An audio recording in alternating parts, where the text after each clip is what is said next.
As parents, we want our kids to come to us, not TikTok, for tough topics. That's why we at Nurtured First built body safety and consent. Inside this course, you'll get short, real-life scripts for using body terms, practicing consent, teaching your kids a no secrets and only happy surprises rule, and helping kids notice when they have an uh-oh feeling. Everything's broken down by age, from baby, toddler, to early elementary. Start today at nurturedfirst.com/body safety and use the code ROBOTUNICORN to save 10%. And just for full disclosure, this is our course.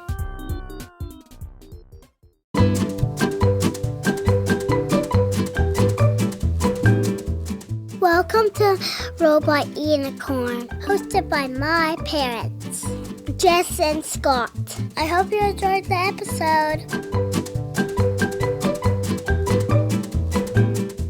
For those that don't know, currently working on a book, and the first version of the manuscript is almost done, and I'm hoping to finish it today, but I'm feeling kind of doubtful that's going to happen. You're pretty close. Well, time is ticking, so we'll see. But hopefully finish it. You're still ahead of schedule, technically, so. Yeah.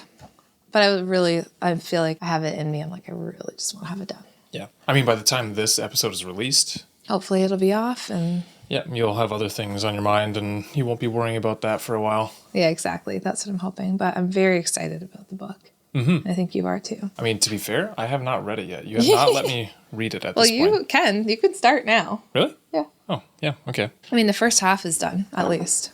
And maybe when you're done, you're going to present it to your editor and everything, maybe I can do it once you feel like, okay, I'm good now. But I think if I give it to you, you can give me feedback, and then the editor will give me feedback, then I can use both of them. Yeah.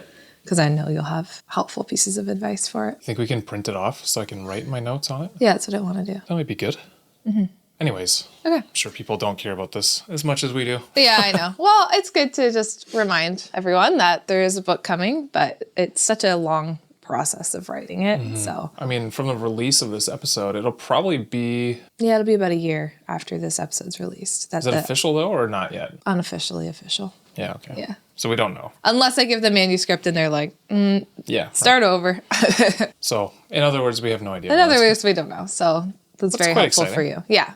It'll be quite different, I think. Based on what you have told me about it, it sounds quite different from what exists out there, which is fun. It is a parenting book, but it is going to be written in a way that people haven't seen. Yeah. And I'm really excited about that. And I think that's why it's taken, oh my goodness, I've been working on this thing for so long. Yeah, you already started working on it before we tried to find publishers for it, right? So some of my favorite chapters that I have in there, or stories, were written probably 4 years ago. So it's been a really... Yeah, probably around the time when we started talking about the concept. And what's funny is I feel like it kind of went exactly back to the concept. You kind of changed it for a time, and then you sort of brought it all the way back to what we had talked about. Mm-hmm.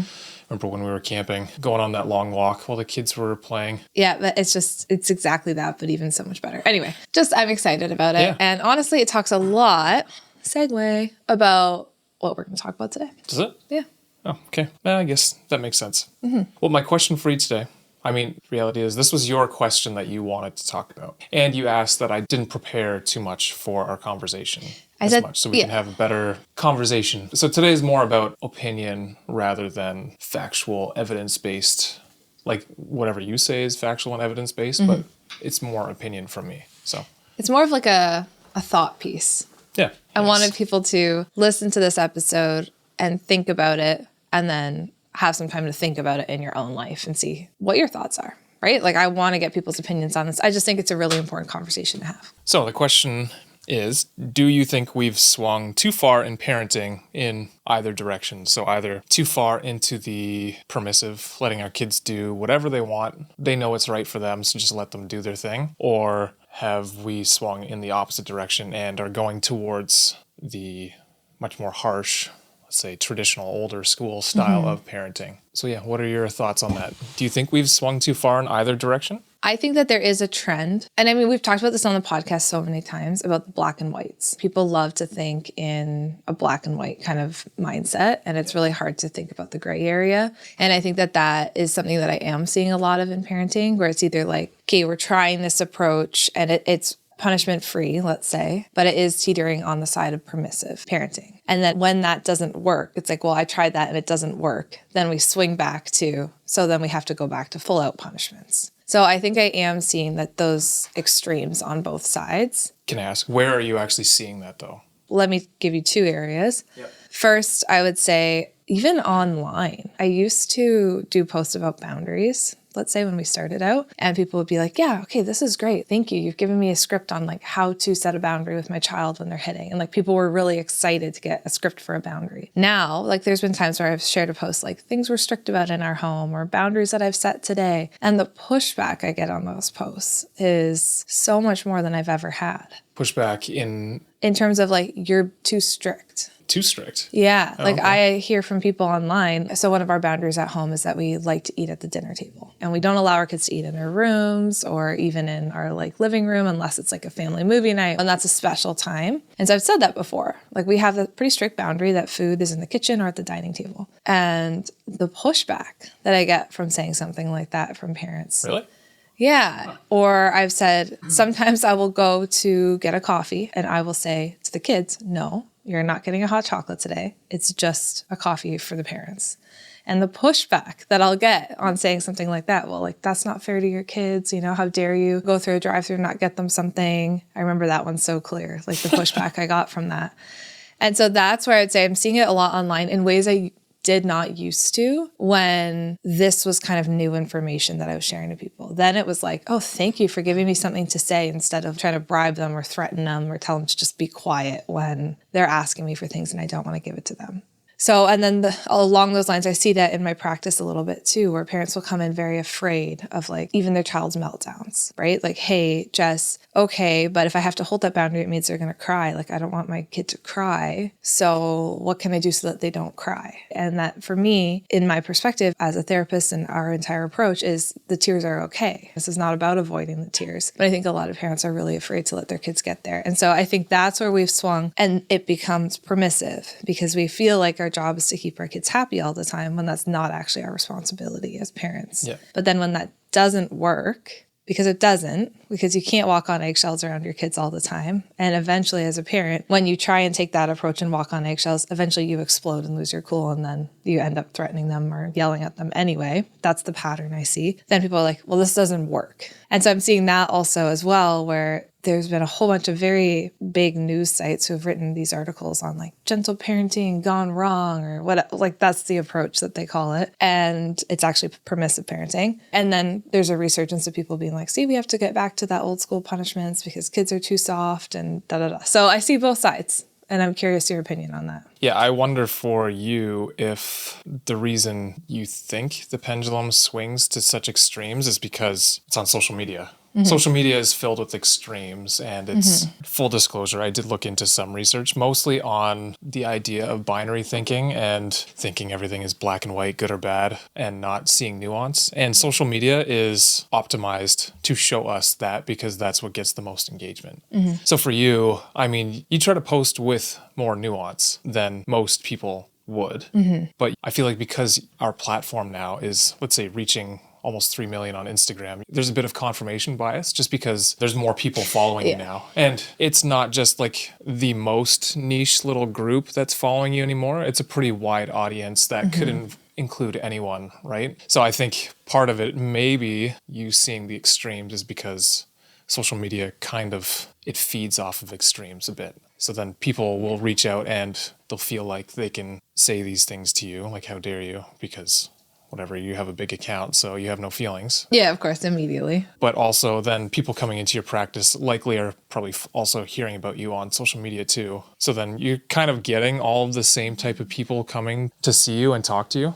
So I feel like you might see the extremes more than what I think exists out in the world. Yeah, I think you're totally right on that. And I thought that research that you found was really interesting, actually, on social media. But I will say the other thing I hear about a lot in my personal life from just people that I know, teachers, is this blaming of permissive parenting for the way that kids are struggling in schools. And because, you know, that is true. Like, kids are struggling in school right now. We hear about it all the time. Yep. I hear about it from teachers all the time. And I do think that we might see the pendulum swing back a little bit to harsher parenting methods, just because I think that quote unquote gentle parenting, which actually is permissive parenting, like the more you talk to these teachers and kind of figure out what is actually going on at home. It's just a lack of actual discipline happening is really becoming one of the scapegoats, I think, for why kids are struggling so much. And so I will say I hear about that also in my personal life quite a bit as like kind of like the reason why people think that kids are struggling so much. Yeah, and maybe the way people are teaching quote unquote gentle parenting is causing some issues. Like there's nothing, I feel like you can't discount the fact that there's possibly some truth to that, right? I think that there is actually truth to it. Mind you, I think there's a whole lot more. And we've talked about this at length in other episodes too, but yeah, it's hard to like just take this one piece of the puzzle, right? Because that's not the only reason kids are struggling. Yeah, there are myriad issues that are at play here. There's increased screen use. Like never in history before have we had devices that command so much of our time and attention and are incredibly addictive, and we want to be on there as much as possible.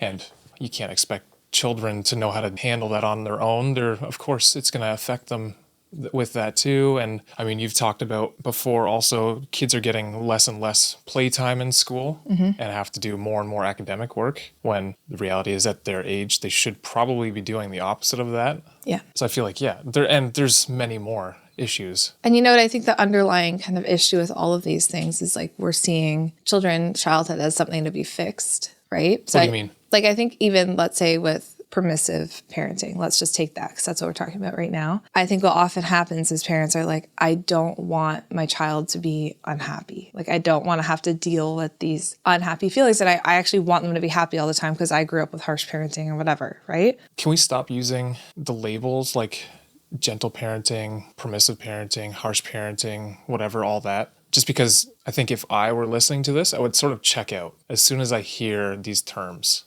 We're talking about being too permissive as a parent. Okay, I see what you're saying. Or being too harsh as a parent. Or being, let's say, that strong leader as a parent, right? So I think let's go back to that question. Do we feel like we're being too permissive as a society? Or too harsh. Or too harsh. I think that's the actual question, right? And are we finding that we maybe used to be more harsh and now we're being more permissive? And are we worried that we're going to go back to being harsh? Like that's kind of what we're trying to say, right? Yep. And what I think is that, yes, we have moved into maybe more of a permissive type of approach. And there's so many reasons, right? The screens, like you said, parents are burnt out and exhausted. Parents are working a lot. They don't have the family support. So sometimes you don't even have the capacity to hold a boundary and, talk to your kid and coach them through these things, because being that strong leader actually takes a lot of work and intention.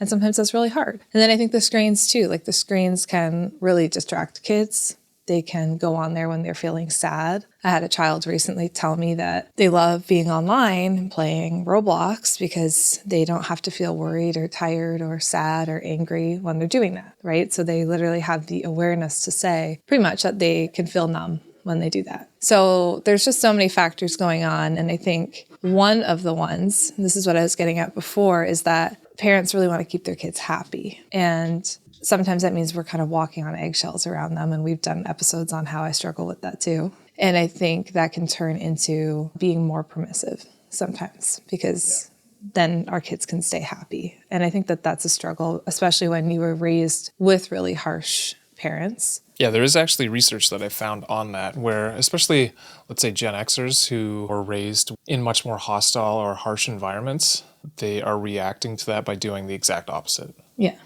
exactly. Which is also not helpful. Hey friends, so at pickup last week, our daughter asked Scott a truly kind of tricky question in front of her younger siblings. Scott was telling me that when he heard a question like this, he used to panic, but this time he had a plan. And he said to our daughter, "Thank you for asking. Let's talk tonight when we've got privacy." And that's a line that he learned straight from our new body safety and consent course at Nurture First. So this new body safety and consent course is taught by me. So Jess, if you listen to this podcast, you know me. I'm a child therapist and a mom of 3, and I have taught body safety and consent education for years. This course takes all my years of experience teaching this education and gives you calm, age-appropriate language for body parts, consent, and boundaries. You'll learn how to teach your kids that no means no. You'll learn how to teach them to read facial cues. You'll talk about safe and unsafe touch, and you'll even teach them about their uh-oh feeling. There's guidance inside this course for the real life stuff, like tickling that goes too far, and even the difference between a secret and a surprise. We made this course at Nurtured First because research shows that body safety education helps kids speak up sooner, and we want that for our family, for Scott and I, but also for you. So check the course out at nurturedfirst.com/bodysafety, and to save 10%, use the code ROBOTUNICORN. And just full disclosure here, we are the creators of this course, and we're so proud of it. There's a metaphor I have in the book that actually you taught to me that I think is really profound.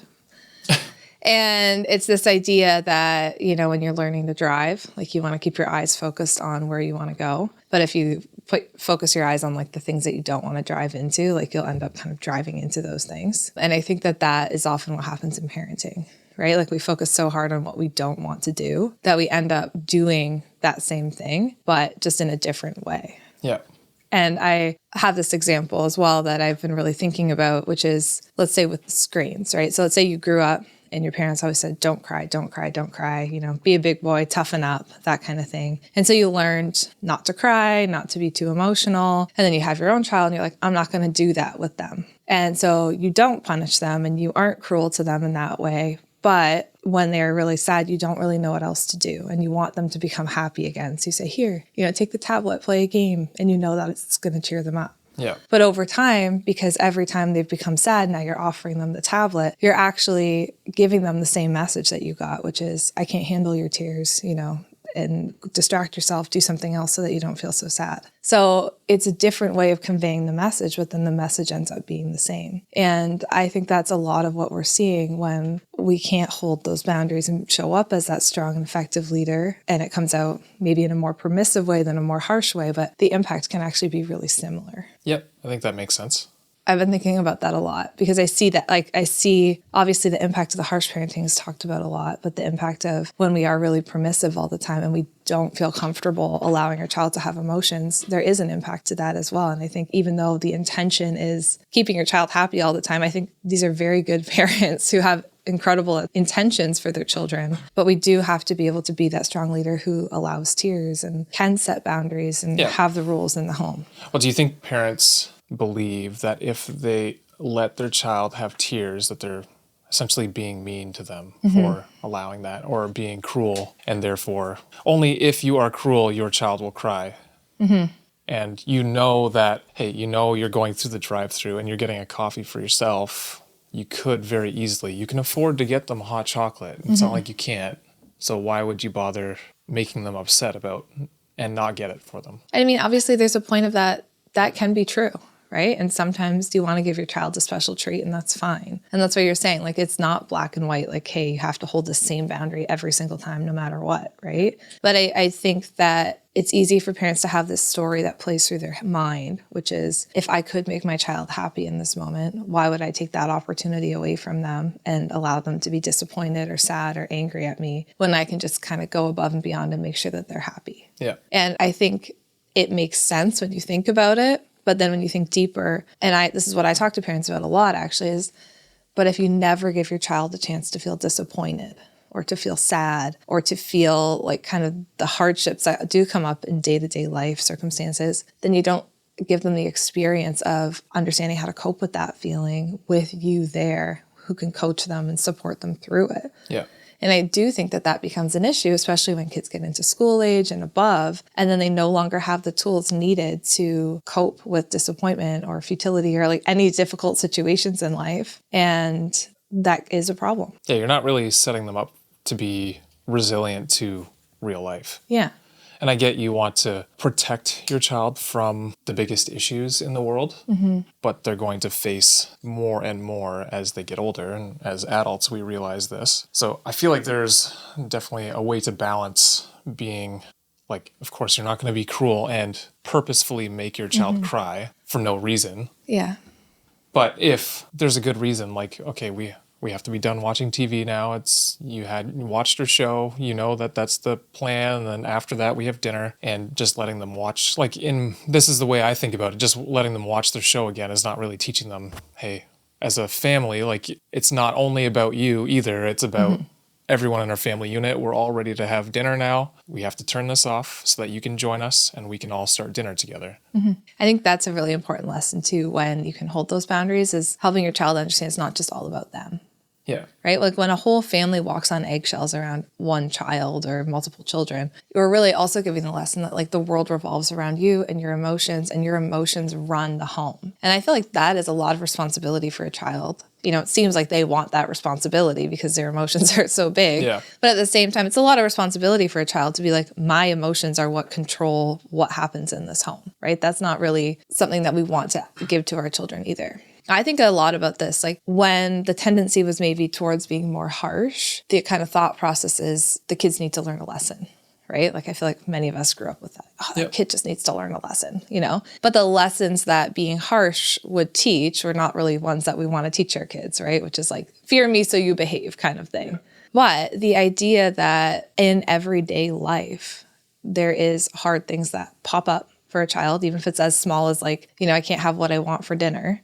And those are the lessons that we want to teach our kids how to cope with. We don't have to add in lessons. Life has enough lessons of its own, just living it. You just have to use those to teach them how to deal with them, for sure. Exactly. You just have to use the natural lessons that come up in a day and help your child learn how to deal with them. But if every single time one of those natural lessons presents itself, like your child wants to have Lucky Charms for dinner and not the soup that you're having as a family, you know, and if every time you say, okay, well, I want you to be happy, and so let me get you this Lucky Charms that you really want. We don't actually give our child a chance to learn how to cope with the lessons that happen in everyday life. Right.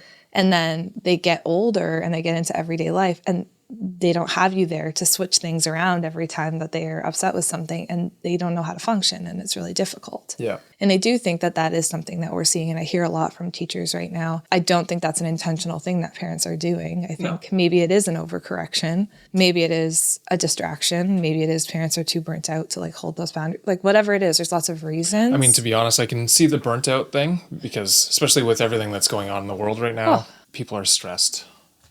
Yeah. Everyone's stressed out about everything. And even like when I get stressed parents in, I'd say it's not like you have to hold the boundary around every single thing, right? But just have those things that you're like, okay, this is what we're going to hold firm to. Yeah. And this is where we're going to show up as the leader. And then if there's certain things that you're like, I just don't have the capacity to hold that one, that's fine. But let your child at least feel some consistency with you in where your boundaries are going to be. And at first it's harder and they push back more, but eventually, even like us, like with sitting at the dinner table for food, right? We didn't always have that boundary. Like I remember the kids used to walk around with bear paws and I'd get furious because there's just these, I have celiac, so there's just these gluten crumbs all over the house. And I'd be like, what are you guys trying to poison me? You know, I'd be so frustrated. So we decided, we're just going to eat at the table. That way we don't have to worry about cleaning crumbs up everywhere. Well, at first that was tricky. It's not like the kids necessarily wanted to eat at the table for every single snack and every single meal. But eventually, as we continue to hold the boundary and bring them back to the table and remind them, it's just become a way of life. Yeah. And it's really not even like friends will come over and be like, how do you have white furniture with kids? Like we have some white chairs. We're like, oh, they don't eat on the white furniture. What do you mean? It's just like, that's just a boundary that we have. And they see the kids and they just go to the table to eat. They remind their friends to eat there. Yep. And so I think for parents too, it's like, if you haven't been holding those, it feels really overwhelming at first because there are tears. But I like to remind them, don't be afraid of the tears. Like kids have to cry. And if we really do want to help them, then we want to teach them that it's okay to cry.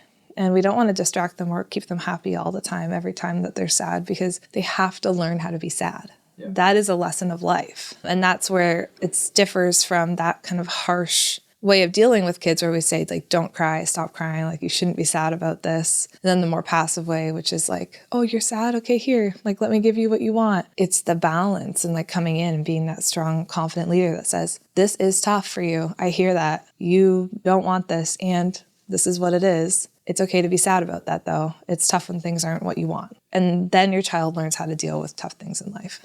Yeah, as long as you're guiding them through it. Yeah, it's the coaching, it's the guiding and not fearing and not walking on eggshells around your kids, even though I know it's tough. Like, man, we have a 3.5-year-old and we've done a whole episode on that. Sometimes you do want to walk on eggshells because you're like, I just don't want to deal with it. Yeah, I think we talked about recently in one, maybe it was I think that just before, might be 2 weeks before this one comes out.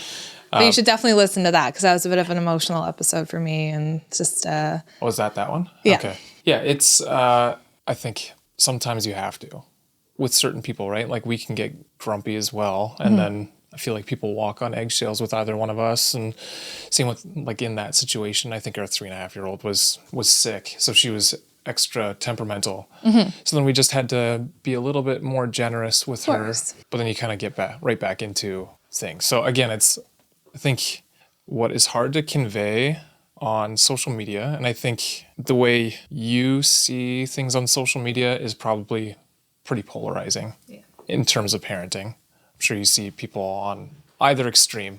The reality is, in the studies that I did find on this, most people kind of agree in the middle on these topics. So there's a normal distribution. Most people are kind of like, we kind of agree this is the right way of doing things. We agree on this topic, but they think because it's the loud extremes that are typically getting out there the most, and they're the least nuanced typically. Well, no, they are the least nuanced because they're having a hard time seeing the opposite extreme. That's what you're seeing most of. Yeah. And you know what? Back to my point of like, if I post something about a strict boundary, I think it's very hard for people to hold in mind, hey, let's look at her entire feed, right? They're just looking at that one post and they're like, man, she sounds like a no fun, terrible, full of rules mom. Like, who would want to live in her home? They don't see the very next post that's a nice story about, tickling my daughter's back until she falls asleep in bed, right? But that is social media to what you're saying, right? Where it's like you see one thing, you react to that, but it's very difficult to look at the whole picture. It's literally why we wanted to start this podcast, why we wanted to write a book, because you just can't convey it in the same way in short form. Yeah, definitely not. And perhaps that is part of this overcorrection that we're kind of talking about, where if I'm a parent, even for our posts, you might just read a few posts and they're all on validating feelings and really talking to your kids through things. But those posts don't talk about boundaries. And you're like, okay, so that's what it is then. So I'm going to just do that. But I haven't read anything else. Meanwhile, there are probably, I can't remember how many, but I think there's close to 3,000 posts you can scroll through. And then over 3,000. Yeah. Are we over 3,000 now? Okay. So it would be easy to take one post off the feed and be like, okay, I'm going to live this way as a parent. But you don't look at everything else. Then, you're missing the whole picture. And I'm sure that happens. So do you think that when you are seeing this information, that's maybe a little more on one or the other end of the extreme, that you're not looking at their feed to see what they believe? Honestly, what I am more talking about is the articles that are coming out.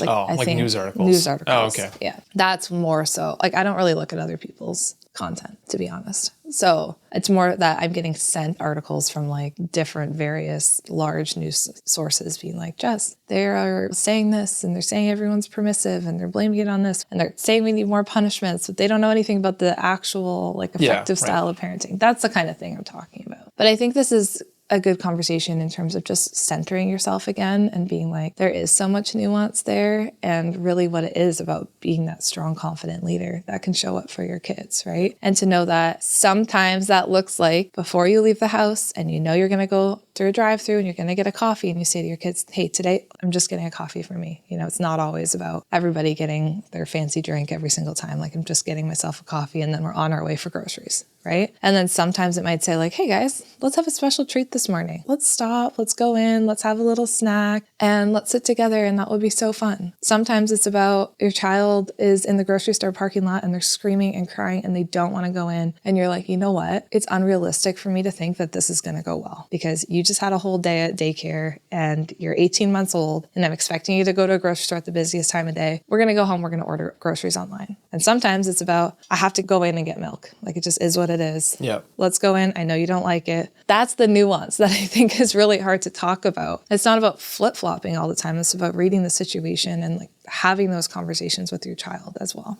Yeah, right. And you might have to have those conversations after, when they're feeling better. They're more well-rested or they've had their snack or whatever. Yeah, like 100%. There's been times, let's say we have a sick kid at home and we have to go into the pharmacy for a minute and quickly get some medication. But the child is with me, absolutely has no interest in that. But I also have a child with a raging fever at home who I have to get some medication for. So you have to do the thing your child doesn't want to do. You can't say, oh, well, you don't want this, so then I'll bring you home. Like, it just doesn't work. And then later when they're calm, you have a conversation about it and say, look, your sister was really sick and that's why we had to go in today. And I know that that wasn't very fun for you. You didn't want to do that after school. So I don't know, hopefully that helps people just to know that there is some nuance to it all. And hopefully, people have listened to enough of these episodes to realize that that's how we are. We try to balance things. And your approach, the methods that you teach parents, I don't think they're very complicated to understand. It just, people have to kind of, if you're tired and busy and you don't have a lot of time, it's easy to switch into that binary thinking, like everything's black and white, or I have to label it, I am specifically this type of parent, and understand the nuance in life in general. I think about a friend of mine who she is very type A kind of personality. And she would sometimes take something I'd say and be like, hey, you have to hold your boundary, right? But then feel so stuck on holding the boundary. And once she's realized halfway through that the boundaries actually makes no sense at all, she's be like, well, I have to hold the boundary, and continue to hold it, and then have like hours and hours long of meltdowns, right? And her and I had that conversation too of like, sometimes you have to also read your child and read the situation and be like, oh, I made a mistake with this bound. Like, this is actually not something I need to hold right now. And it's okay to go back on it. And she was like, yeah, but like, what does that teach them? And I'm like, yeah, but all the other times where you do hold the boundary and it makes sense and it's valid. Yeah. This one time that you're holding the boundary that lunch is at 1 and it's 11:30 and they're starving and they're going to be hangry, like crying until 1 if you don't give them some food. It just doesn't make sense. And it's okay to say that. And that was like very difficult for her because she likes the rules. She's like, Give me that structure, give me the rules. Like, I want to live by that. But real life parenting doesn't always look that way. Yeah. Being too rule oriented doesn't work when life is much more organic than that, right? I feel like there's so many times we've looked at each other, like we might be midway through holding something and we look at each other and we're like, okay, like maybe we should just feed them. Or maybe we should just, or one of us is holding it down and the other one's like, does that really make sense right now? I think what it has done, especially in our oldest and now a little bit in our middle daughter as well, but they are willing to question the decisions that we are making, let's say for them. And honestly, it feels like, at least, it started to help them have this method of problem solving. So they can think through like, yeah, but this doesn't make sense. And they can push back a little bit. And then they know, hey, we are actually receptive to that. And if what they're saying makes sense, then we'll change our boundary because, I didn't think of that. That makes sense. Exactly. And so then they have that critical thinking. Yeah, I feel like because of that, it's taught critical thinking. Now, again, in order to make sure people don't think of this in too black and white a manner, I think if you do that too often, where you set a boundary and then decide, oh, you know what, doesn't matter, and you do that, then they're not going to trust your leadership. Most of the time, then they're not going to trust that you've actually know what you're doing at all. Exactly. So it's like on occasion that might happen. Yeah, again, I think it's when it's logical. When it's logical to change your mind on something, then you should. I say to parents too, like, take a pause for a moment before you decide to set a boundary if you can, and like ask yourself, is this actually realistic? I find that when I do that, because like my instinct would be like, here's the new rule, right? But if I take a minute to pause and I'm like, okay, Jess, that's actually totally not realistic or fair, then I can actually say something that I can hold. So it's like saying to parents, like, set boundaries that you're actually willing to hold and that you can, and that's realistic. I mean, that's the ideal world. Okay. Well, I don't know that we answered the question, but I think we had the discussion we needed to have. Yeah. Hopefully it was valuable to people listening. I got across what I wanted to say. Okay. Like when I originally gave you that question, which was basically just wanting to add a lot of nuance into a discussion that I don't think has enough nuance in it. And I think that these kind of conversations are going to be what saves us from going flip-flopping all the time, veering towards being permissive, veering towards being harsh, kind of like, I think when we can actually have real conversations about what it actually looks like to be that confident and strong leader for our kids, that is when parents will feel empowered to be that person. Yeah. But if it's always like you were talking about, like labeling and you're either this or you're that, that's where it gets really tough, I think. Well, thank you all. And honestly, like we said at the very beginning, this is kind of like an opinion piece. And so we want to get your thoughts on it as well. And leave us a comment or send us an email. It's in the show notes, so take a look at that if you want to send us an email. We try and read all of them. We don't necessarily respond to all of them, but a lot of our episodes are also based on emails that we receive. Yeah, we love your feedback. Yeah. Hey friends, thank you so much for listening to today's episode. We are glad that you are here. If you enjoyed today's episode and found it interesting, we'd really appreciate it if you'd leave a rating and a review. Scott and I actually sit down together and read them all. A 5-star rating helps us share our podcast and get these important messages out there.